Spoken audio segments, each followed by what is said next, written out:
So 3, 2, 1. Nikki Wrench, how are you? I'm all right, are you? I'm very well, thank you.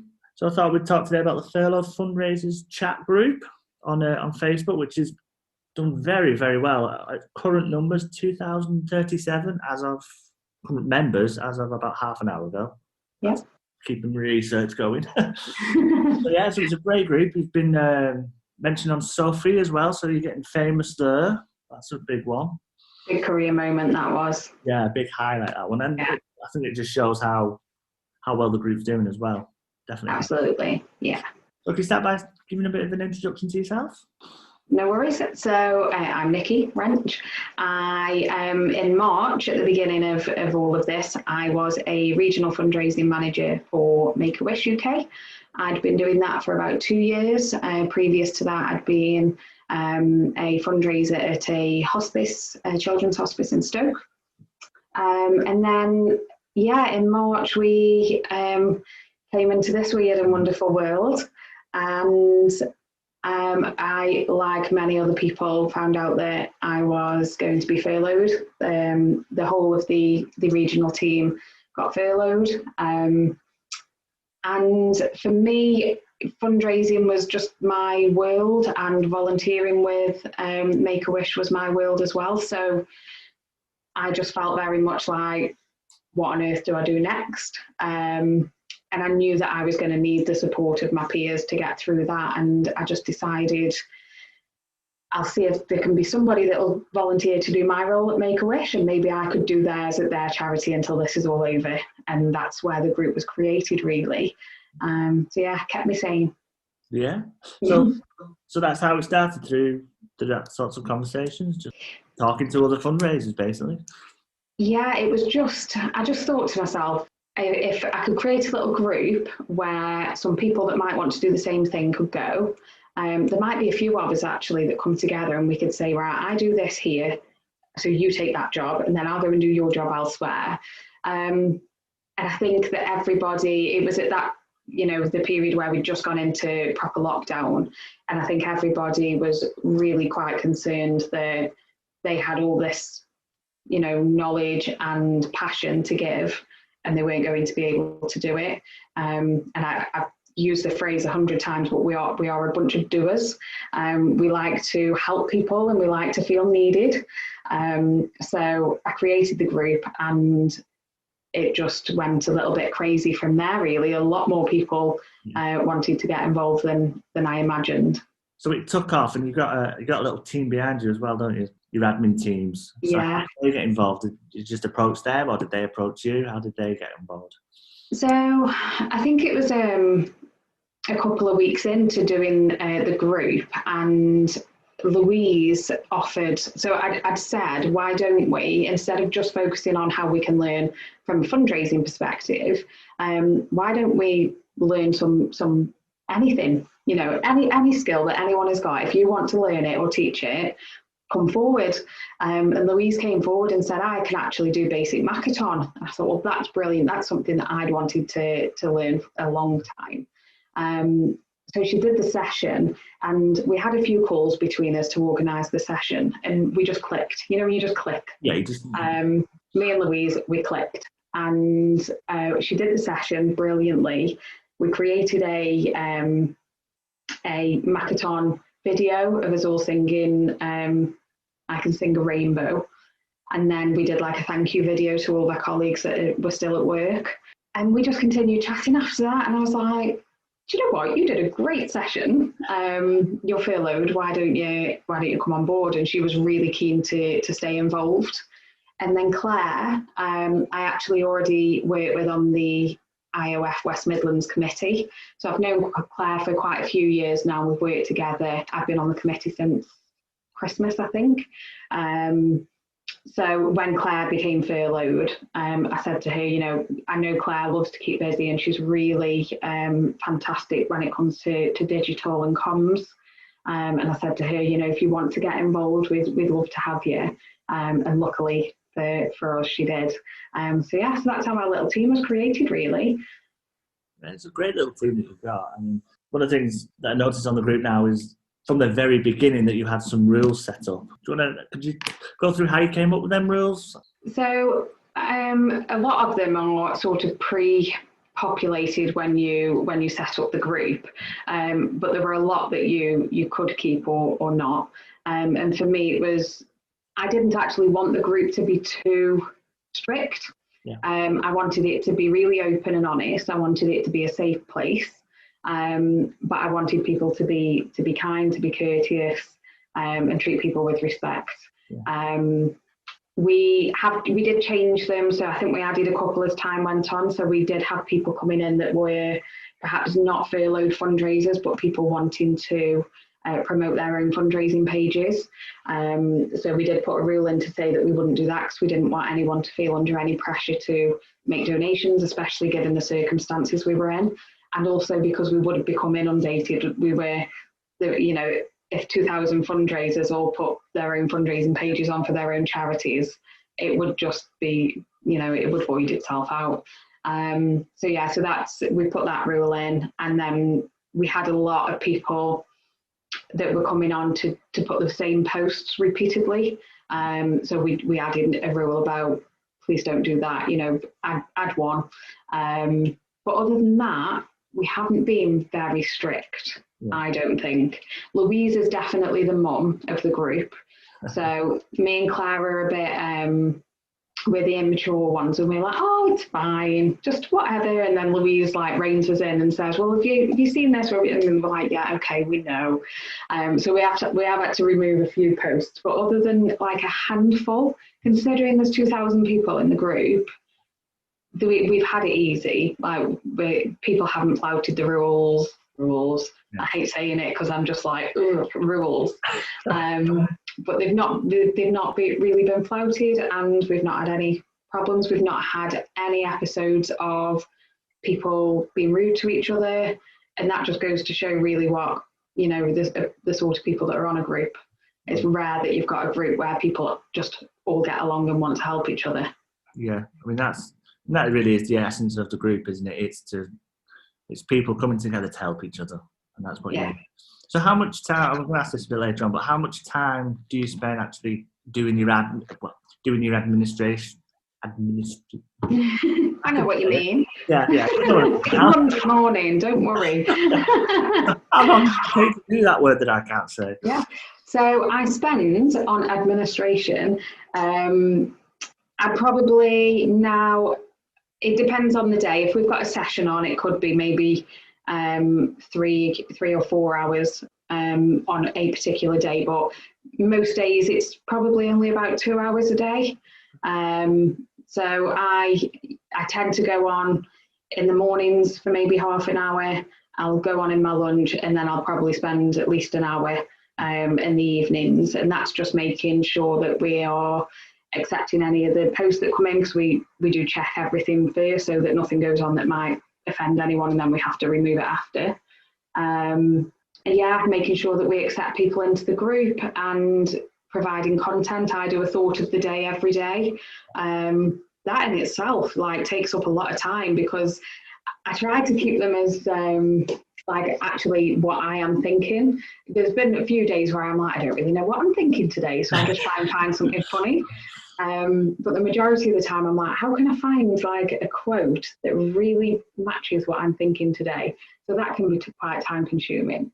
But no, it's probably a couple of hours a day, and it's worth every minute, the amount of amazing people I've met through it. How do you think the group has helped? One of the things that I take away from the group is that, and if you join something like this and you see, you're going to know, oh my God, there's so many other fundraisers out there, that the world of fundraising is just so much bigger than what you actually might think. I think that's one of the things that definitely I take away from it, is that there's so many people in the same boat, and actually the world of fundraising is that much bigger than what you actually think. What do you think? I think it's opened up the fundraising world to people. So like you say, we do all live in our little bubble, and we tend to know, when I worked at a hospice, I felt like I knew everything there was to know about fundraising at a hospice. And then when you come out of the hospice world, fundraising is a completely different beast. So you know, from things that we've heard back from people, they're learning about lots of different types of fundraising, and in particular the skill swap that we did, and giving people the opportunity to volunteer at different charities. That has given them some experience and skills that they really might not have got before. You know, being able to do things remotely. Normally, when we say we're volunteering, it's we're physically going out and volunteering at a place that's local to us, that's convenient. People have been able to volunteer at places that they probably didn't think that they could volunteer at before. So yeah, I'm hoping that it's given people a lot more opportunities to try new things, because that's the only way we know what we're capable of. Yeah, I've always been quite lucky, so I've had a fantastic management team when I worked at the Donna Louise, who really encouraged us to try new things. You know, if there was a course that we felt might help us, we were encouraged to go and go on that course. And even if it wasn't directly related to the job that I did, if it was something I was just a bit interested in, we were encouraged to do it.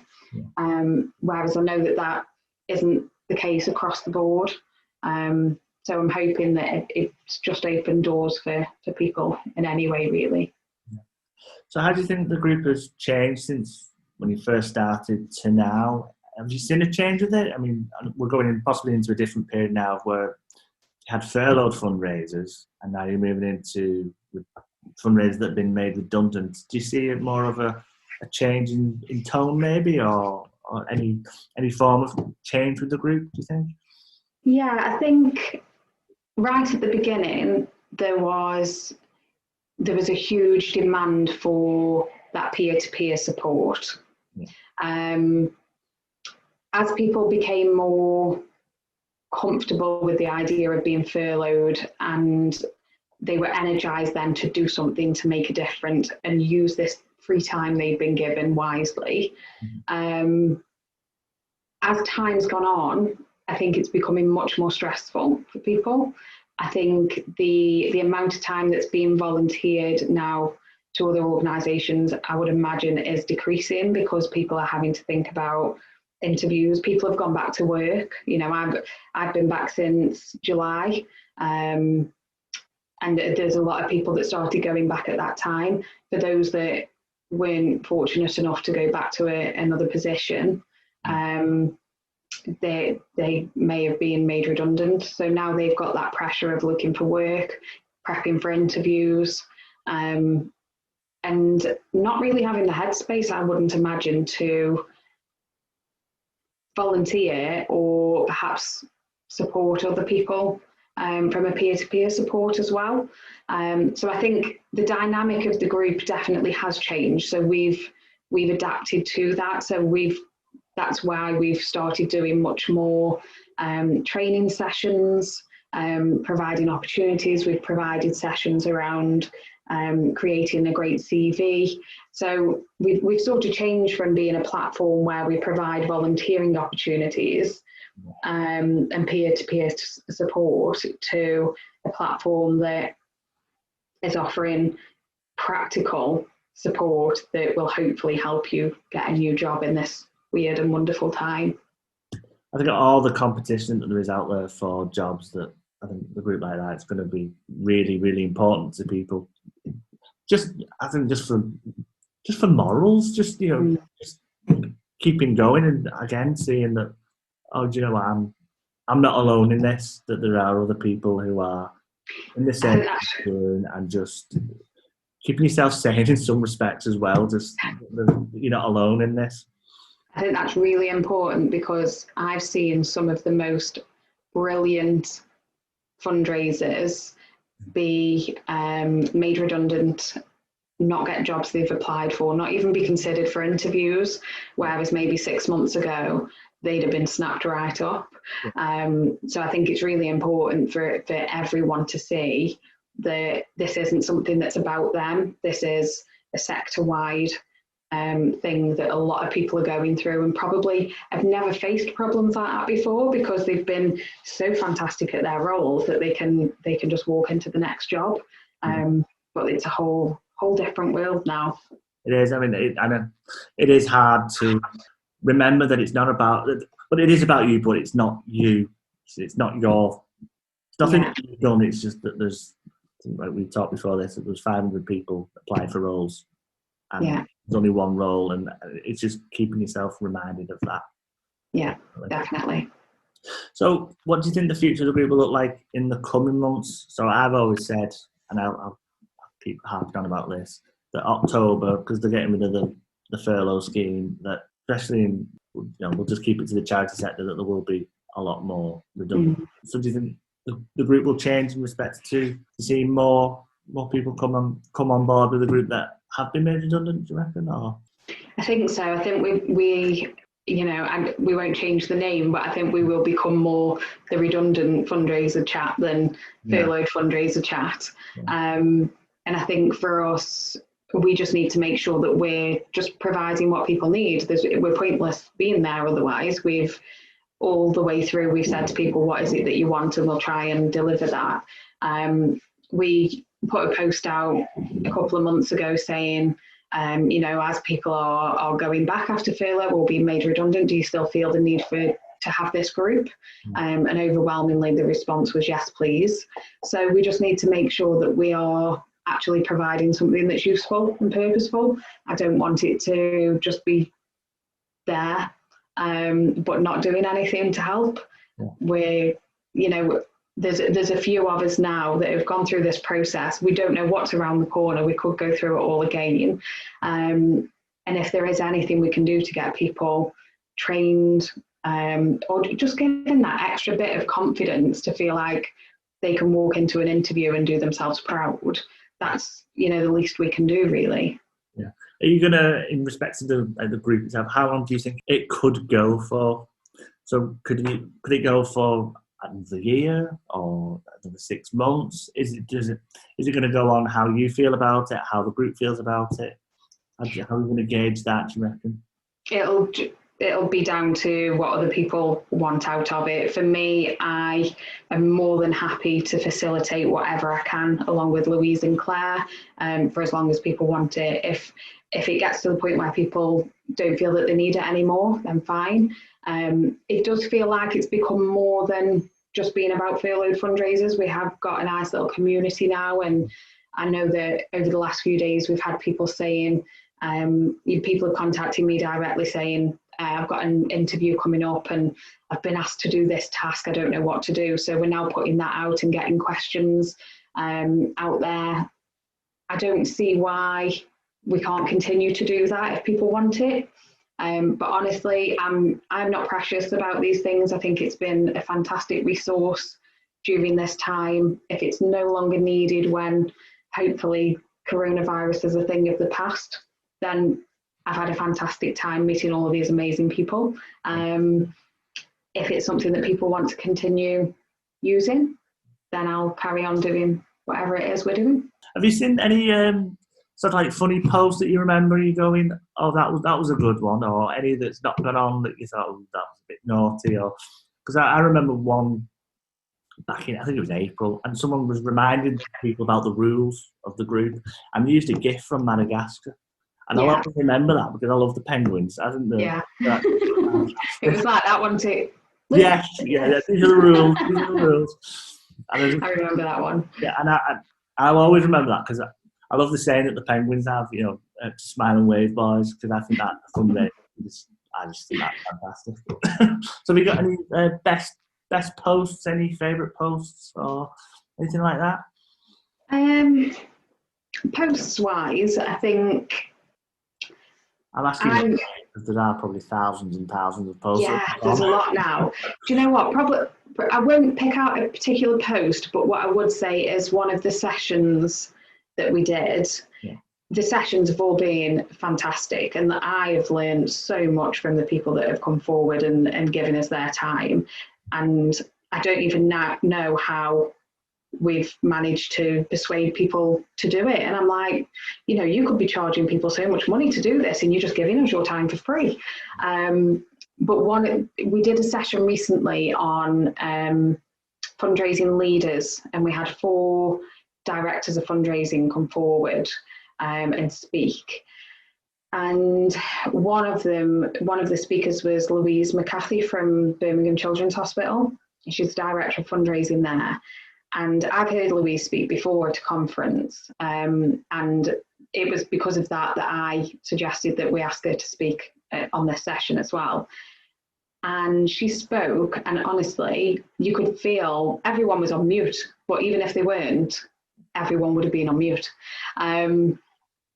She was just so brilliant in how she spoke, and she finished it. And we were all sitting here thinking about how coronavirus has impacted us, impacted our jobs, impacted our charities. And she made a comment about how their events team had actually had to completely change what they were doing, because they were no longer doing community events or runs and things. But because they worked at a hospital, they'd lost colleagues to coronavirus, and they were actually utilising their events team to organise the funeral cars to drive through so that they could all pay respects to their colleagues. And I'm getting goose pimples now thinking about it. And you could just feel from everybody, like, we hadn't even thought about things like that. No.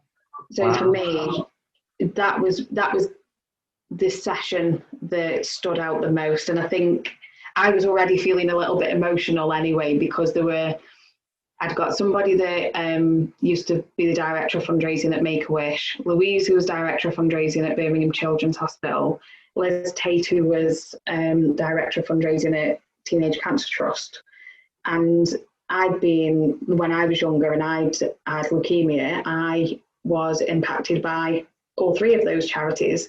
So for me, I was sitting there having a real moment of, this is actually quite personally for me a really amazing thing to be watching. And then Louise ended like that. There wasn't a dry eye. No. So yeah, I think out of everything we've done, obviously the fact that we were asked to feature on Sophie, amazing. The fact that we got Ken Burnett to come on and speak about his life, amazing. But hearing Louise talk about the real impact this was having on her and her team, for me, is probably the thing that I'll not forget. Wow, that's an amazing story. Oh my gosh. Mm-hmm. I think we'll end it there, if that's all right. Yeah.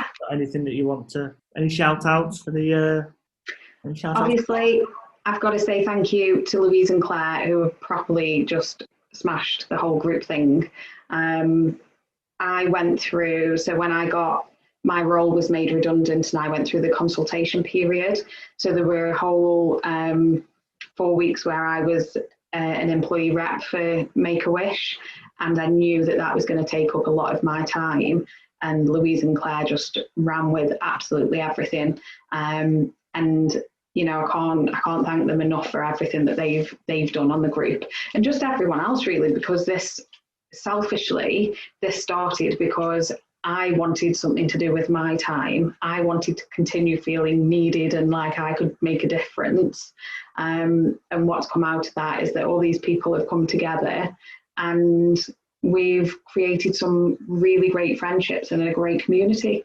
So yeah, that would be my shout out. And for you for doing stuff like this as well. So thank you for pulling people together on these podcasts that you're doing. Oh no, you're welcome. And thank you for coming on, because it's been a great chat. I really appreciate it. No, you're very welcome. Thank you for asking me. No worries. See you soon. See you later.